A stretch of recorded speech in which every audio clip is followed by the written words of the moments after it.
তো আজকে পড়ালাম typhoid fever বা এন্টেরিক ফিভার। তো পজিটিভ এটির নাম হচ্ছে সামনে টাইফয়েড। ইনকিউবেশন পিরিয়ড হচ্ছে যে 10 থেকে 14 দিন। বেশ পিক সিজন যেটা সব থেকে দেখা যায় সেটা হচ্ছে জুলাই টু সেপ্টেম্বর। এখানে হচ্ছে যে career and divided in 2 types, একটা হচ্ছে অ্যাকিউট, একটা হচ্ছে ক্রনিক। এখানে কি হচ্ছে এক্সক্রিয়েট টাইফয়েড বেসিলি ফর হচ্ছে 6 to 8 weeks via the faecal হচ্ছে ম্যাটেরিয়ালস। বাট ক্রনিকের ক্ষেত্রে কি হচ্ছে যে এক্সপেক্ট করছে বেসিলি হচ্ছে ফর আপ টু হচ্ছে 1 ইয়ার, ভায়া হচ্ছে ফিকাল ম্যাটেরিয়ালস। এখানে সোর্স অফ ইনফেকশন হচ্ছে যে প্রাইমারি সোর্সের ক্ষেত্রে কি হচ্ছে যে ডাইরেক্ট কন্ট্যাক্ট আছে স্টুলার ইউরিনের সঙ্গে, দেন হচ্ছে যে অ্যাফেক্টেড পার্সন।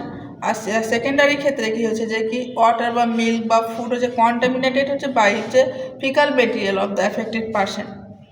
দেন হচ্ছে মোড অফ ট্রান্সমিশন হচ্ছে এখানে হচ্ছে ওরাল রুট বা ইউরিন ওরাল রুটের মাধ্যমে কী হয় ছড়ায়। এখানে যে অ্যান্টিজেনগুলো থাকে যেমন হচ্ছে সোমাটিক অ্যান্টিজেন ও বা ফ্ল্যাজেলাইজ অ্যান্টিজেন এইচ বা ক্যাপসুলেটেড অ্যান্টিজেন যে হচ্ছে ভি। ক্লিনিক্যাল ম্যানিফেস্টেশনের ক্ষেত্রে ফার্স্ট উইকে দেখা যায় সেটা step ladder fever, widal test কী থাকে নেগেটিভ থাকে, পিয়াসু পিস্টল দেখা যায়। কিন্তু সেকেন্ড উইকের ক্ষেত্রে পেশেন্টের ক্ষেত্রে কী দেখা যায় যে স্প্লিনোমেগালি দেখা যায়। স্প্লিনটা কী হচ্ছে ইনলার্জ হচ্ছে। এখানে ডায়াক্রোটিক পালস চেক করা হয়, ডায়াক্রোটিক পালস দেখা যায় ক্যারোটেড পালসের ক্ষেত্রে, যেমন হচ্ছে ডাবল হচ্ছে পালস ফিল হয়। ফ্যাগেটস অ্যান্ড বেশিরভাগ ফিভারের ক্ষেত্রে কী হয় সব ফিভারের ক্ষেত্রে যে ফিভার উইথ ট্যাকিকার্ডে দেখায়। বাট কী হচ্ছে যে কি টাইফয়েড ফিভারের ক্ষেত্রে হচ্ছে ফিভারের সঙ্গে কী থাকবে ব্র্যাডিকার্ডে থাকবে। এখানে পেশেন্টের ক্ষেত্রে ওয়াইডাল টেস্ট পজিটিভ থাকবে, অ্যাবডোমিনাল ডিস্টেনশন থাকবে। থার্ড উইকের পেশেন্টের ক্ষেত্রে ডিহাইড্রেশন দেখা যাবে। ডিহাইড্রেশন কিসের জন্য দেখা যাচ্ছে ডিউ টু হচ্ছে সিভিয়ার ডায়রিয়া, প্রচুর পরিমাণে কী হবে পেশেন্টের ক্ষেত্রে ডায়রিয়া হবে। ডায়রিয়া বলতে যে ওয়াটারলি স্টুল যখন হচ্ছে মোর দ্যান 3 টাইমস 24 আওয়ার্সের মধ্যে পাস করে তাহলে আমরা কি বলি ডায়রিয়া বলি। তো এখানে পেশেন্টের ক্ষেত্রে ডিহাইড্রেশন দেখা যাচ্ছে ডায়রিয়ার জন্য। Most common complication in third week হচ্ছে যে ইন্টেস্টাইনাল পারফোরেশন পেশেন্টের ক্ষেত্রে দেখা যাবে।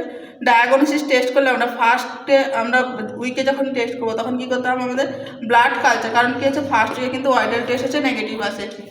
অ্যাগ্লুটিনেশন টেস্ট হচ্ছে সেকেন্ড উইক, স্টুল কালচার হচ্ছে থার্ড উইকে করতে হবে, আর ইউরিন কালচার হচ্ছে 4 উইকসে করতে হবে। Widal test should be done এখানে হচ্ছে সেকেন্ড উইকে কী করতে হয়। এখানে যদি ও টাইটার হচ্ছে থাকে 1:1 হচ্ছে 160 থেকে থাকে বেশি তাহলে হচ্ছে অ্যাক্টিভ ইনফেকশন, আর যদি হচ্ছে এইচ টাইটার থাকে তাহলে 1:160 থেকে বেশি তাহলে হচ্ছে প্রিভিয়াস ইনফেকশন। তো আজকে এই পর্যন্ত।